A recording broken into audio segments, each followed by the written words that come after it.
De nouveaux détails sont apparus, ainsi qu'une analyse complète de l'opération spéciale audacieuse du service de sécurité d'Ukraine sur le territoire russe lorsque, le 1er juin, l'Ukraine a frappé simultanément plusieurs aérodromes d'aviation stratégique à longue portée en Russie et a détruit un grand nombre de bombardiers stratégiques.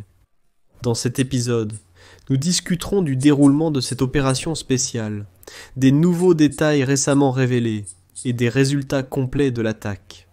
Et nous allons essayer de reconstituer toute cette opération spéciale du service de sécurité d'Ukraine sur le territoire russe. Je suis Alexei Petchi. Nous sommes le 3 juin.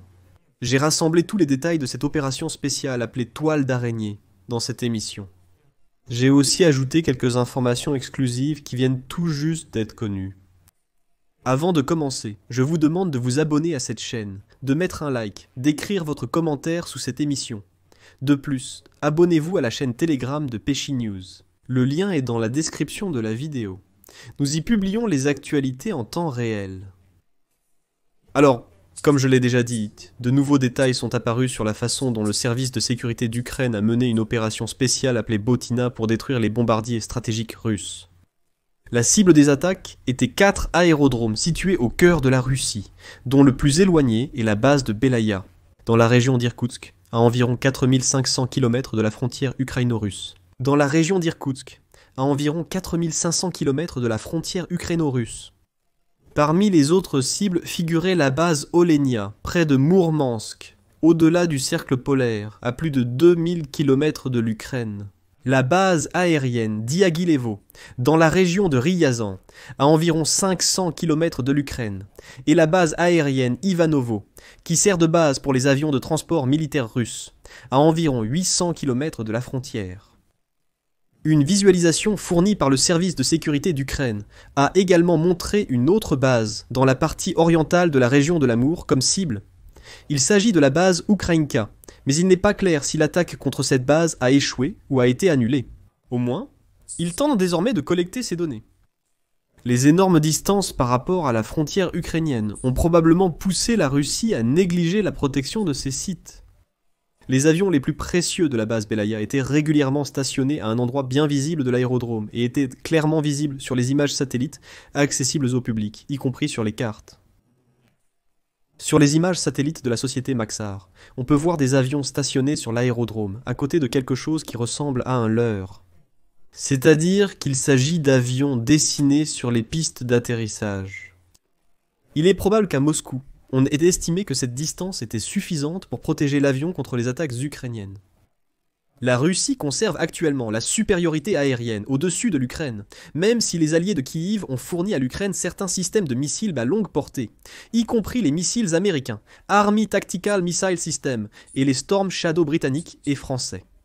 Aucun d'entre eux ne possède une portée suffisante pour frapper aussi profondément sur le territoire russe. L'Ukraine utilise des drones contre des cibles sur le territoire russe, y compris à Moscou. Cependant, leur faible vitesse de vol les rend relativement faciles à intercepter pour les systèmes de défense aérienne russes. C'est là que l'audace de l'attaque s'est vraiment manifestée. Au lieu d'essayer de lancer les drones depuis la frontière même, l'Ukraine a réussi à faire passer ses drones directement jusqu'au site visé et à les lancer précisément depuis ces endroits. Les radars russes et les moyens de défense aérienne sur ces bases n'étaient-ils pas prêts à une attaque aussi basse et soudaine? La seule façon efficace d'arrêter une telle attaque, ce sont des mitrailleuses de gros calibre. La Russie les a utilisées contre les drones maritimes ukrainiens en mer Noire. Cependant, soit elles n'étaient pas disponibles, soit elles n'ont pas été déployées assez rapidement sur les bases aériennes attaquées par l'Ukraine dimanche. Et très probablement, parce que la Russie n'avait tout simplement pas prévu ce type d'attaque. Il est donc possible que ces mitrailleuses aient été présentes, mais elles n'ont assurément pas eu le temps d'être utilisées. De plus, maintenant, les analystes Open Source Intelligence ont déjà réussi à vérifier et à géolocaliser les photos et vidéos provenant du lieu des événements, confirmant ainsi l'emplacement à proximité des bases aériennes de ces fourgons, à partir desquels les frappes ont été lancées. Le ministère russe de la Défense a confirmé dans sa déclaration que les attaques, qualifiées d'attentats terroristes, ont été menées depuis les environs des aérodromes. Le président ukrainien Volodymyr Zelensky a annoncé que 117 drones ont été déployés pendant l'opération. Selon le service de sécurité d'Ukraine, les drones ont été introduits en Russie en contrebande par ses agents. À un certain moment, déjà sur le territoire russe, les drones ont été cachés dans des abris mobiles en bois.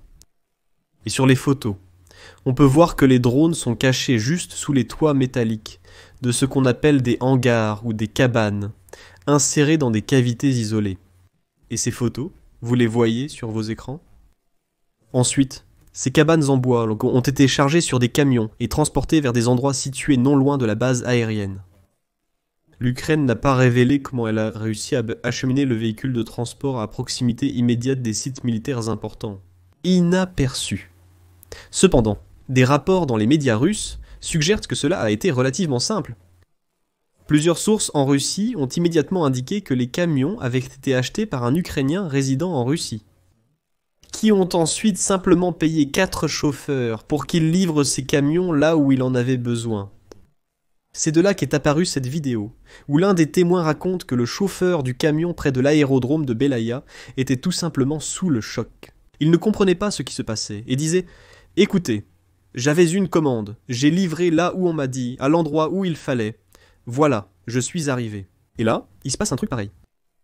Aucun commentaire des autorités russes et ukrainiennes sur ces informations. Cependant, l'agence d'information d'État russe, agence d'information russe, a rapporté que les autorités de la région d'Irkoutsk recherchent un homme soupçonné d'être impliqué dans l'attaque. Le service de sécurité ukrainien a déclaré que les agents ayant participé à l'opération sont rentrés sains et saufs en Ukraine, au moment du début de l'attaque. Zelensky a déclaré qu'ils avaient opéré dans plusieurs régions russes, couvrant 3 fuseaux horaires. Aujourd'hui, une reconstitution vidéo complète de la façon dont cette attaque a été organisée est déjà apparue en ligne. Des ingénieurs ukrainiens ont développé un système intelligent de lancement de drones, camouflé en cabines en bois ordinaires, installées à l'arrière de camions.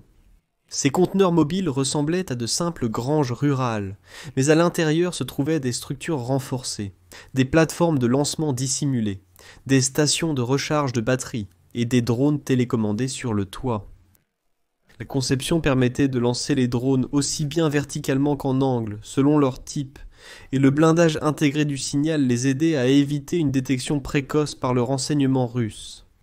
Dès que ces maisons mobiles étaient prêtes, les éclaireurs ukrainiens, peut-être avec l'aide de partisans locaux, les ont déplacés à l'intérieur du territoire russe. Les camions ont été discrètement acheminés vers des emplacements préalablement choisis à proximité de bases aériennes clés, et garés dans des endroits tels que des forêts, des fermes ou des zones industrielles, où ils se fondaient dans le paysage. Ils sont restés immobiles pendant plusieurs jours, voire des semaines, avec des drones préalablement chargés et alimentés, attendant l'ordre d'attaquer.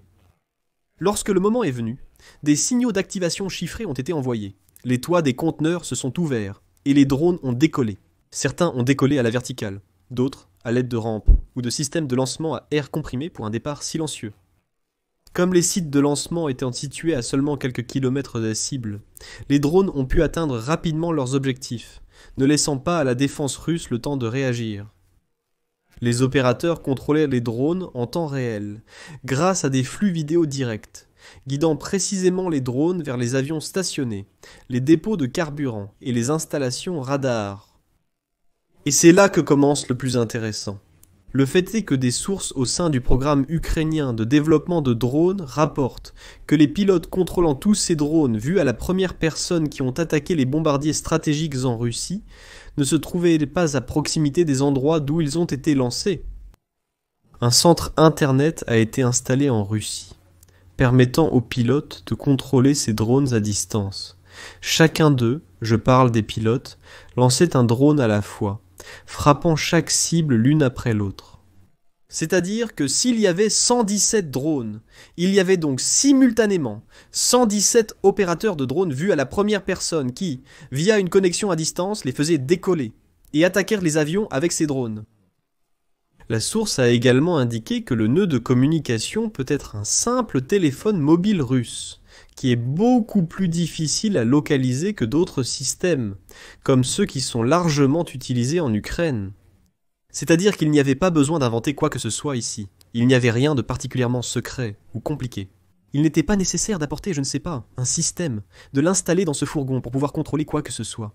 Il s'avère qu'on pouvait à un moment donné allumer à distance un téléphone portable qui allait transmettre le signal. En plus de cela, des sources du service de sécurité d'Ukraine ont effectivement déjà confirmé que l'attaque a été menée via les réseaux de télécommunications russes, c'est-à-dire à l'aide de la téléphonie mobile russe. Dès que les camions étaient en place et que les drones étaient prêts à décoller, les toits des cabines se sont ouverts et les drones sont partis vers leur cible. Sur la vidéo de l'attaque dans la région de Verkoutsk, au sud-est de la Russie, publiée sur les réseaux sociaux et confirmée par géolocalisation, on peut voir 2 drones décoller d'un camion. La photo montre au loin des individus se dirigeant vers la base aérienne Belaya, où une épaisse fumée noire s'élève suite à une frappe antérieure. Sur une autre vidéo prise au même endroit, on voit le camion utilisé pour transporter les drones prendre feu, après que, selon toute vraisemblance, le processus d'autodestruction de ce camion ait été déclenché. Dimanche, Zelensky a déclaré que l'attaque avait été préparée pendant 1 an, 6 mois et 9 jours, et il a félicité les services de sécurité pour cette brillante opération. Les responsables russes minimisent l'ampleur de l'attaque, affirmant que les frappes ont été repoussées dans les régions d'Ivanovo, de Ryazan et d'Amour. Mais plusieurs appareils ont pris feu après l'attaque dans les régions de Mourmansk et d'Irkoutsk. Ils ont ajouté que les incendies ont depuis été éteints. Et puis, selon les responsables russes, il n'y a ni victimes ni blessés. C'est un point clé. L'Ukraine a attaqué des cibles militaires légitimes sur le territoire russe, et, en général, sans victimes, détruisant plusieurs dizaines d'avions russes. Mais alors que les autorités russes tentaient de minimiser l'ampleur de l'attaque, plusieurs correspondants militaires russes, connus, dits Z, ont exprimé des critiques. Et là-bas, il y a un blog militaire russe appelé Rybar. Il a déclaré que l'attaque avait entraîné une perte tragique pour l'ensemble de la flotte aérienne russe, et qu'elle était le résultat d'une négligence criminelle. Le service de sécurité d'Ukraine a déjà déclaré qu'à la suite des frappes, des dégâts d'environ 7 milliards de dollars ont été causés et que 34% des bombardiers stratégiques à capacité de missiles de croisière de la Russie sur ses principales bases aériennes ont été touchés. L'Ukraine a déclaré avoir détruit plusieurs bombardiers stratégiques, Tu-95 et Tu-22 M3, ainsi qu'un des rares avions de reconnaissance, A-50 encore, en possession de la Russie. Le représentant de l'armée de l'air ukrainienne, Yuri Ignat, a déclaré que bien que certains avions aient été complètement détruits et d'autres endommagés au point d'être irréparables, certains d'entre eux pourraient néanmoins être restaurés. Cependant, selon lui, ils seront probablement retirés du service pour une longue période. De plus, des sources indiquent que 27 avions Tu-95, 4 avions Tu-160, 2 avions Tu-22 M3 et un avion A-50 ont été touchés. Tu-22. Le M3 est un avion d'attaque à longue portée russe, capable de frapper à distance, lançant des missiles depuis l'espace aérien russe, loin de la ligne de front, restant ainsi hors de portée des systèmes de défense anti-aérienne ukrainiens. Et voici, selon le rapport Military Balance 2025, préparé par le Centre d'analyse de l'Institut international d'études stratégiques, début 2023, selon l'Institut international d'études stratégiques, la flotte russe comptait 55 avions, Tu-22 M3 et 57 avions Tu-95. Au début de cette année, la flotte russe comptait 55 avions Tu-22 MTRI et 57 avions Tu-95. Il a été mis en service dans l'armée de l'air de l'Union soviétique dès les années 1950, et la Russie les a modifiés pour lancer des missiles de croisière, tout comme le Tu-22. Eh bien, les experts disent qu'il sera irréaliste, totalement irréaliste, pour la Russie de remplacer ces avions, car ils ne sont plus produits depuis longtemps, ils ne sont plus fabriqués depuis plusieurs décennies. Et au maximum, ce que la Russie a fait avec les bombardiers stratégiques, c'est d'en démonter certains pour les pièces détachées, afin de réparer les autres. C'est-à-dire qu'ils ne produisent pas ces avions. Et c'est vraiment pour eux une perte énorme, énorme. Donc, les amis, ici je vais mettre des points de suspension. Je pense que nous pourrons revenir à ce sujet seulement s'il y a de nouvelles attaques contre les aérodromes russes. Pour l'instant, je vais mettre des points de suspension. Donnez votre avis, vos conclusions dans les commentaires sous cette émission. Abonnez-vous à la chaîne, cliquez sur la cloche et n'oubliez pas de mettre un like.